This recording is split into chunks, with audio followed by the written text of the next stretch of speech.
Hello everyone, welcome for this lab. Today we are going to see the Kirchhoff's current law experiment and Kirchhoff's voltage law experiment. Okay, these experiments are to verify the Kirchhoff's laws. As we have seen, there are two laws we have studied. One is voltage law and current law. So we'll verify first Kirchhoff's current law. According to the Kirchhoff's current law, at a particular point P in an electrical circuit, at any junction, okay, so at any junction, current entering will be equal to current leaving. This we need to prove by this experiment. Okay, let's take, so here we have considered 6 volt.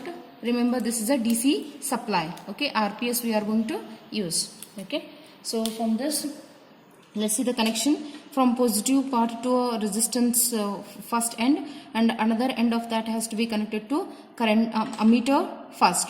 Okay, that ammeter's first second end will be connected to the two of these two. Okay, ammeter's second ammeter and a third ammeter. Okay, other end of this second ammeter is to be connected to another resistance and bring back. Okay, this similarly here also other end of this ammeter is to be connected to a resistance and bring back. Okay, now we need to observe this circuit connection. Observe in the kit, see upper first row, 1, 2, 3, there are 3 resistance in the first row, second row and the third row. All resistance are of the same, that is 100 ohm we have connected. Okay, let's use first row as well and second row, okay, for our experiment purpose. Okay, let's start. Let's use this first row of all 3 resistances, since we require 3 resistances. Okay, let's connect from this RPS positive terminal to the first resistance. Okay, another end of this resistance has to be connected to your ammeter, first ammeter as positive term.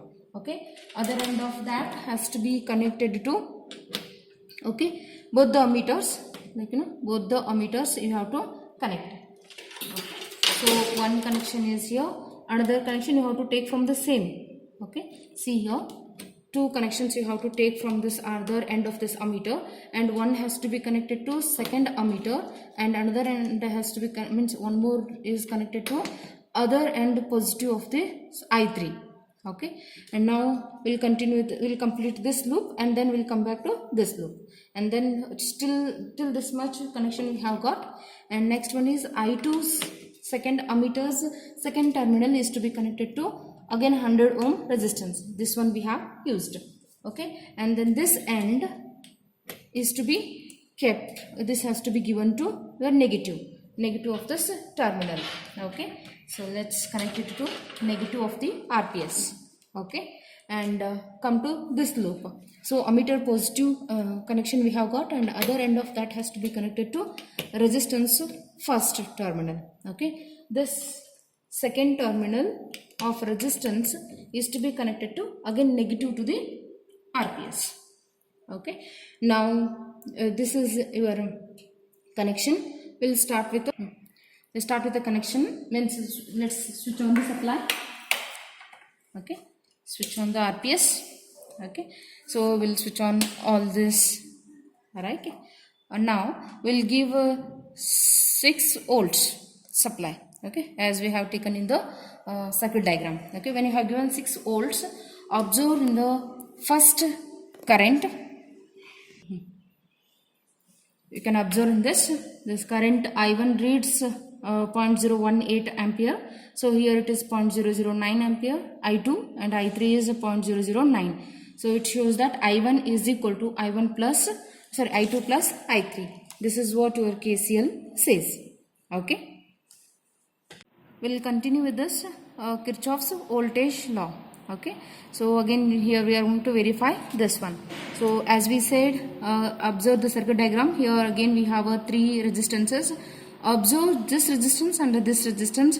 As I said in the class, this is nothing but a wire. Okay, if you stretch it and if you connect here, this 100 ohm and this 100 ohm both will be in parallel. Okay, let's take now for a change, we'll do this one for a 200 ohms. Okay, so now when you are doing these two are in parallel, so voltage across this will be remains the same across this, so we can consider any one among this. Okay, here we have taken V2. Okay, so here according to Kirchhoff's voltage law, V should be equal to V1 plus V2. If we are giving supply voltage of 6 volts, then V1 should read some amount and V2 should read some other amount. Okay, we'll see what is that amount of voltage it is going to read. Okay, so addition of these two has to be correct. Let's start with the connection. Let's take from the positive of the supply is to be connected to, since voltmeters are there, let's connect it later at last. Okay, first we'll connect it to the resistances. So it is a positive part to the first resistance. Other end of this resistance has to be connected to another end of the resistance. Okay, so this resistance as well as this resistance. Therefore we have to take two connections from this resistance end. Okay, so once you have taken two connections, one is given to this terminal, starting terminal of this resistance, and this one is starting terminal of the other resistance. Okay, and then these two should be grounded. It's given to negative. Okay, other two terminals of this resistance should be grounded, means to a negative terminal it has to be given. Okay, now we need to connect voltmeters. So V1 should be across first resistance. Okay, V1 should be across first resistance. Here we have that resistance. So here we are going to connect. Okay.